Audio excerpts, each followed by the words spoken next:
Bonjour les cancers, j'espère que vous allez bien. Je suis très contente de vous trouver pour ce tirage de la première semaine de novembre, du 1er au 7. Petit rappel habituel, souvenez-vous qu'il s'agit d'un instantané de la semaine à venir et de toutes les opportunités qui s'offrent à vous. Libre à vous de les saisir ou de ne pas les saisir. Ce tirage est un tirage général que vous pourrez adapter à votre situation personnelle, quelle qu'elle soit, en conservant ce qui vous parle et en rejetant simplement ce qui ne résonne pas actuellement en vous. Je vous invite également pour une vision plus complète à regarder les vidéos des autres signes qui composent votre thème astrologique. Vous apparaissez ici à la coupe avec la carte de la roue de la fortune. Donc cette carte va indiquer votre état d'esprit du moment, comment vous abordez la semaine.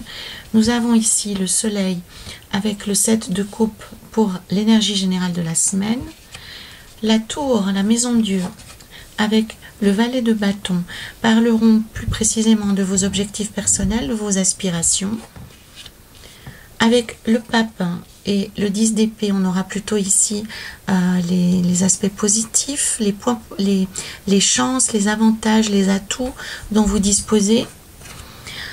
L'impératrice avec la reine de coupe évoqueront plutôt les aspects négatifs, les obstacles, les freins, les comportements qui vous créent du tort.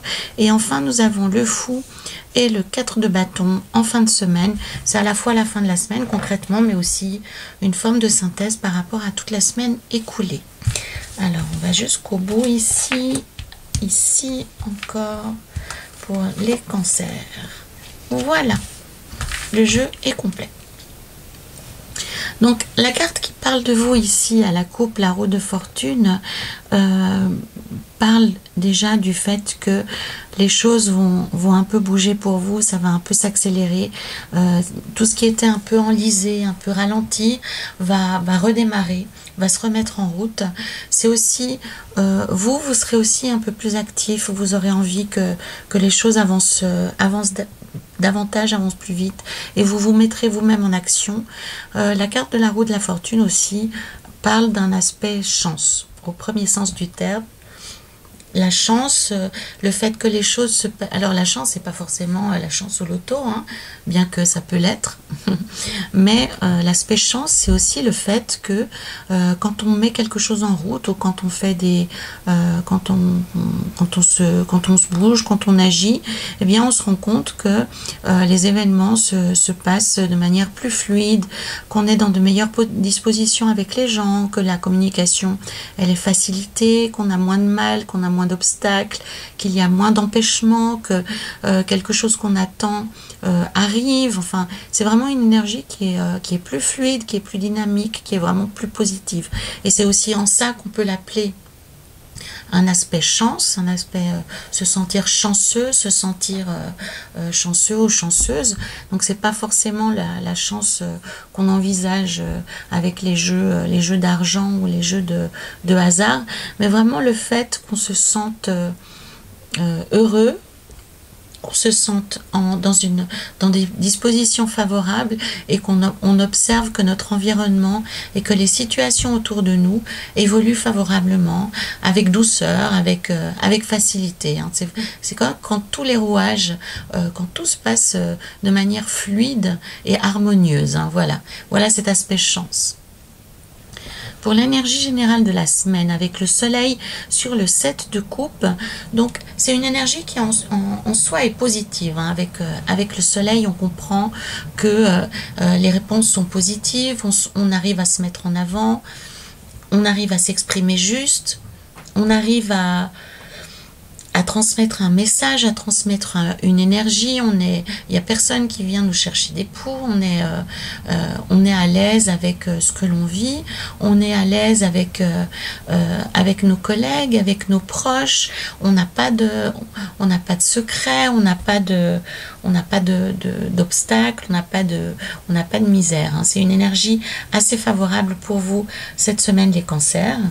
Maintenant, avec le 7 de coupe, on vous dit que puisque vous êtes dans une période positive, une période favorable, il est important de réévaluer vos objectifs de vie, vos objectifs personnels, parce que certains d'entre eux sont plus de l'ordre de la fantaisie, de la fantasmagorie, que vraiment des objectifs qui sont importants pour vous et qui peuvent se concrétiser dans votre vie, hein. Donc là, ici, on vous encourage à favoriser les projets, les situations, les relations qui ont réellement une chance de se développer et que vous avez réellement envie d'atteindre, hein. Ici, avec le 7 de coupe, pour moi, ça signifie qu'il y a pas mal de choses actuellement auxquelles vous pensez, mais qui sont plus de l'ordre du rêve et de l'idéal, plutôt que de quelque chose qui est concrètement accessible, hein, vraiment, c'est ça. Et avec le 9 des deniers, on vous rappelle que vous êtes dans une phase de concrétisation, que vous êtes dans une phase où vous pouvez vraiment matérialiser les choses que vous avez dans la tête, dans le cœur.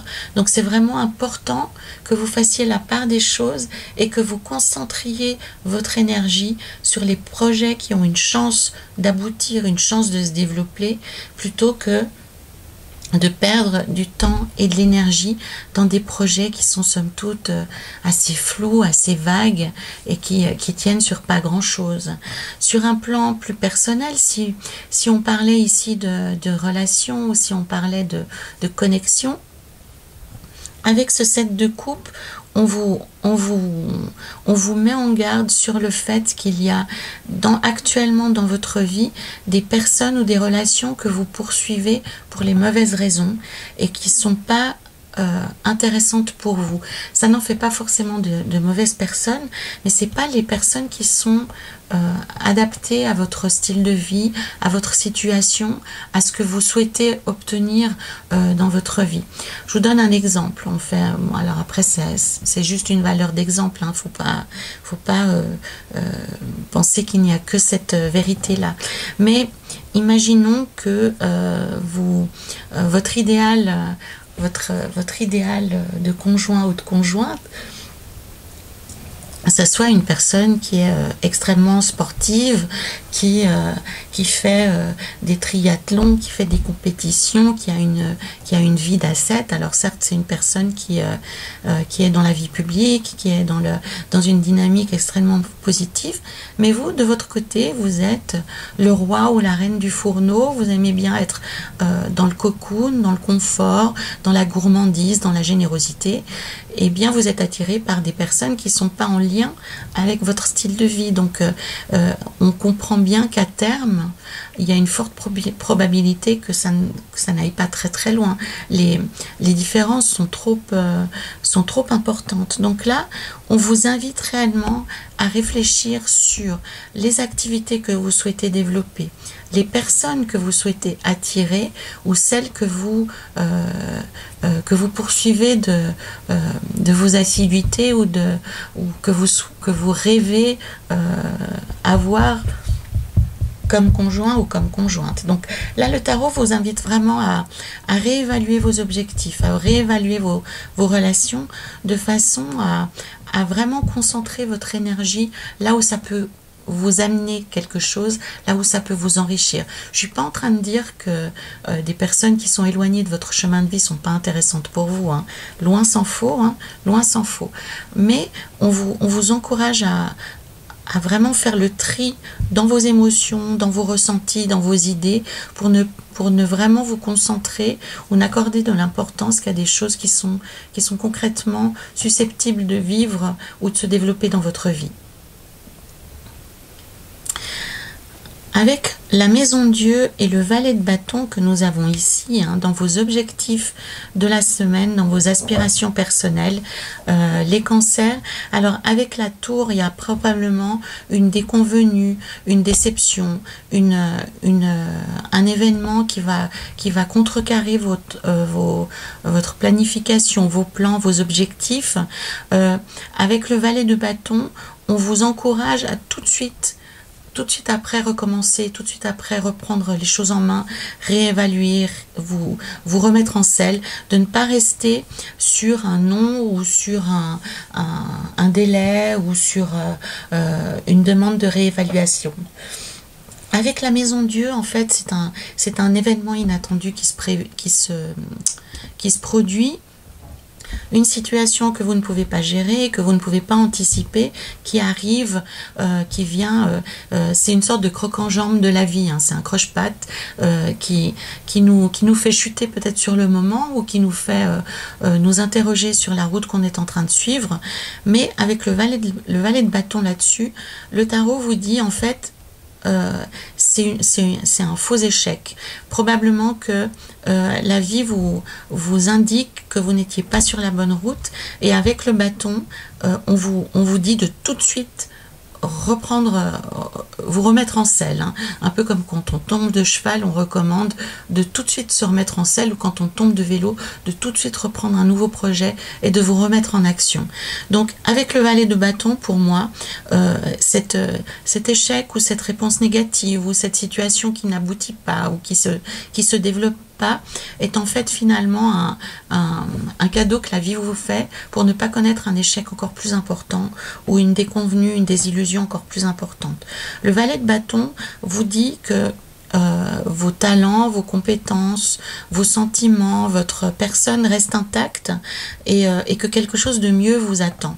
Le valet de bâton qu'on voit ici, il est assez merveilleux. Déjà, j'aime beaucoup parce qu'il a une salamandre dans le dos. Donc, vous connaissez la salamandre, hein, ce petit animal qui est capable de se régénérer lui-même. Donc, on comprend la portée de ce symbole ici. Et en plus, ce valet de bâton que nous avons ici, il a le soleil au bout de son bâton, hein, je ne sais pas comment on peut appeler cette chose. Donc c'est vraiment le moment idéal pour démarrer quelque chose de nouveau, pour regarder l'avenir et ne pas s'embarrasser, ne pas s'arrêter à ce qui s'est passé récemment. Dans les points positifs, les énergies positives dont vous allez disposer cette semaine, avec le pape sur le 10 d'épée, nous avons une chagrin ou une situation qui vous a fait de la peine ou qui vous a chagriné, qui vous a diminué ou qui vous a maintenu dans la souffrance ou dans la fragilité. Avec le pape, on a la guérison de cette chose-là. Ça ne veut pas pour autant dire que le dialogue est rétabli avec la personne qui vous a créé ce chagrin, cette douleur, mais en tout cas, avec le pape, votre cœur se remplit à nouveau et vous êtes capable de faire face, vous êtes de nouveau complet. Avec ces blessures, hein, qu'on peut avoir, le 10 d'épée, ici on comprend que c'est un événement passé qui déploie ses effets encore dans la vie actuelle, hein. On voit très bien ici, on comprend très bien ce personnage qui tourne le dos à un certain nombre d'épées. Donc c'est quelque chose qui appartient, il s'éloigne d'une situation qui appartient au passé et qui a pu être douloureuse à un moment donné. Il retrouve, on voit même, hein, bon, je vais peut-être un petit peu loin, mais il a un léger vent dans les cheveux, donc on comprend qu'il se réoxygène, il reprend de la vie, il reprend du poil de la bête, et il arrive à créer de la distance avec cette situation délicate qui n'existe plus aujourd'hui, hein, on comprend, hein, ces épées sont dans le sol, elles ne bougent plus, elles ne représentent plus de menace, et il arrive à s'en éloigner. Donc pour moi, avec cette carte du pape, ça signifie qu'on est en phase de guérison par rapport à des choses qui nous ont beaucoup atteintes par le passé, qui nous ont peut-être même tenus à terre ou maintenus dans l'isolement, dans la solitude et dans la tristesse, et on arrive petit à petit à s'en libérer. Avec le pape, c'est la guérison du cœur, hein. Le pape représente le divin sur terre, il est le représentant de la paix céleste, hein. Donc on comprend cette notion de sérénité et de paix intérieure, et c'est ce que vous allez retrouver cette semaine, les cancers. C'est une plus grande paix, une plus grande disponibilité dans votre ressenti et dans votre liberté émotionnelle ou sentimentale, hein. Donc pour moi, typiquement, je comprendrais vraiment que ça ait un lien avec votre vie sentimentale, puisque ici, on récupère une liberté émotionnelle. Avec le roi des deniers, on est de nouveau serein, on est de nouveau stable, on est de nouveau en pleine possession de nos moyens et on est capable de se reprojeter dans l'avenir. Hein. Donc, pour moi, c'est vraiment, soit ça parle d'émotions du passé ou de relations du passé, soit alors ça parle dans un contexte professionnel ou dans un contexte d'activité du fait que vous retrouviez de l'estime pour vous-même et que vous soyez libéré de critiques qui vous ont peut-être anéanti ou qui vous ont blessé, sur lesquels vous n'arriviez pas à donner le tour. Eh bien vous arrivez à nouveau à donner le tour. Pour ceux d'entre vous qui connaissent le monde des chakras, le pape c'est le chakra du cœur. Hein, donc on comprend en plus cette lumière hein, qui est présente dans plusieurs cartes. Hein, on a ici et ici on a la lumière du plexus solaire, on a ce beau jaune, ce beau soleil qui illumine le tirage, hein, qui est de manière assez indirecte présent ici aussi à la coupe.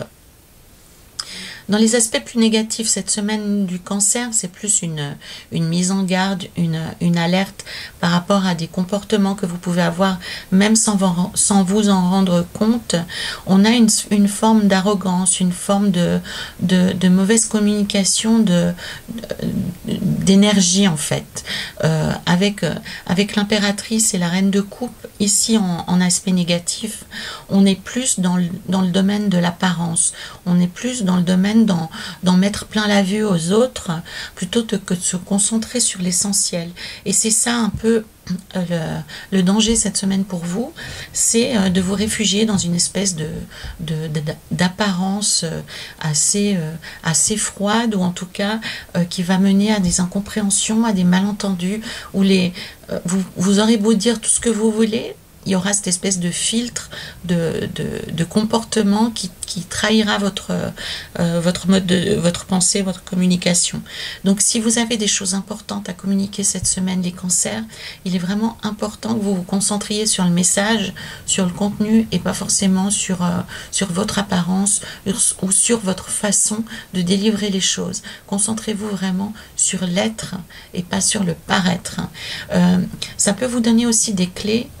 Si vous avez des difficultés de comportement avec d'autres personnes qui vont être agressives ou qui vont vous critiquer ou venir être un peu offensantes ou vous malmener, au lieu de le prendre personnellement, enfin je veux dire, au lieu d'en être blessé, essayez de réfléchir à l'énergie que vous dégagez sur ce moment-là, parce que pour moi ici il y a vraiment une histoire de malentendu énergétique entre ce que vous montrez et ce que vous avez réellement dans le cœur.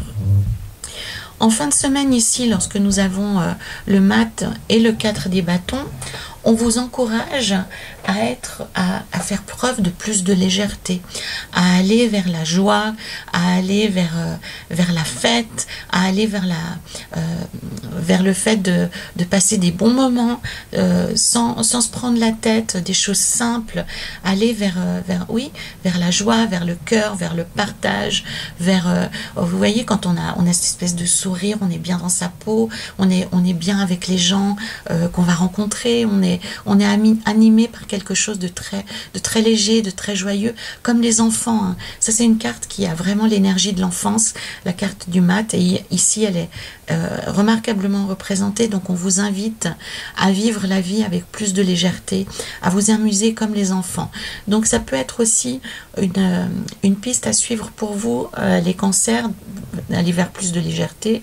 Ça veut dire peut-être aussi avoir des activités plus légères, pourquoi pas vous amuser, pourquoi pas danser, pourquoi pas aller au contact d'enfants s'il y en a dans votre entourage, vraiment aller vers les émotions les plus simples, les plus pures, les plus joyeuses. En tout cas, on vous encourage à bouger, à sortir, à être dans la joie de vivre plutôt que dans le retrait. J'ai gardé pour la fin ici pour vous un tarot, le tarot de l'enfant intérieur qui s'inspire des contes, des légendes et de toutes ces histoires qu'on nous racontait dans l'enfance. Donc c'est très riche en symboles et les enseignements sont absolument merveilleux.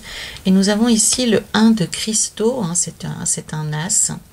Et l'histoire de cette carte ici, c'est elle raconte que pendant l'hiver, au plus profond de l'hiver, les nains créent des cristaux, des diamants avec la lumière de la lune, avec la lumière des étoiles. Donc ils font des objets absolument magiques et merveilleux. Et au printemps, ils les sortent de terre pour les offrir au monde entier, pour les offrir à la terre. Et c'est ça qui génère tous ces beaux arcs-en-ciel qu'on voit autour de nous. Donc, le message de cette carte, c'est que dans votre vie, de merveilleuses choses vont se manifester, qu'il est temps d'accepter, hein, parce que pour moi il y a peut-être aussi un conflit là derrière, peut-être que vous êtes en fin d'une période difficile, et le message de cette carte c'est de vous faire la promesse de jours meilleurs, de jours beaucoup plus fastes, que l'espoir revient dans votre vie, que l'abondance revient dans votre vie.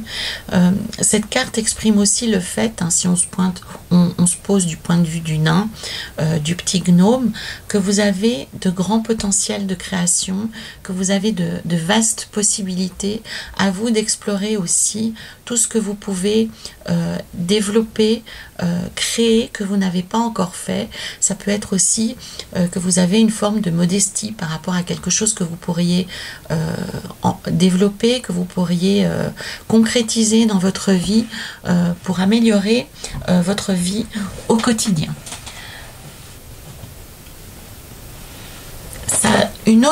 Un autre message aussi ici, donc on est dans l'énergie du printemps, et on vous encourage aussi à accepter de faire peau neuve, à accepter de créer, de vous faire une vie nouvelle, une vie différente, basée sur des énergies beaucoup plus positives, beaucoup plus dynamiques. En tout cas, c'est la promesse de cette carte, que quelque chose de rayonnant, de lumineux, de positif va se manifester dans votre vie.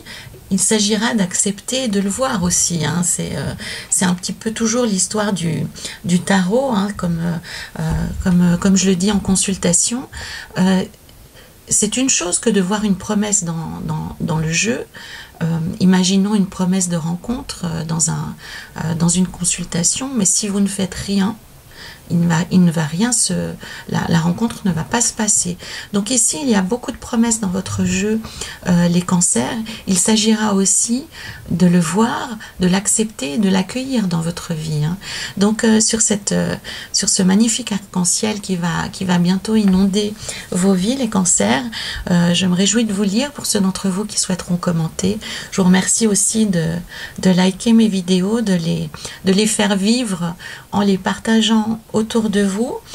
Vous pouvez bien entendu compléter cette lecture avec les vidéos des autres signes qui composent votre ciel astrologique complet.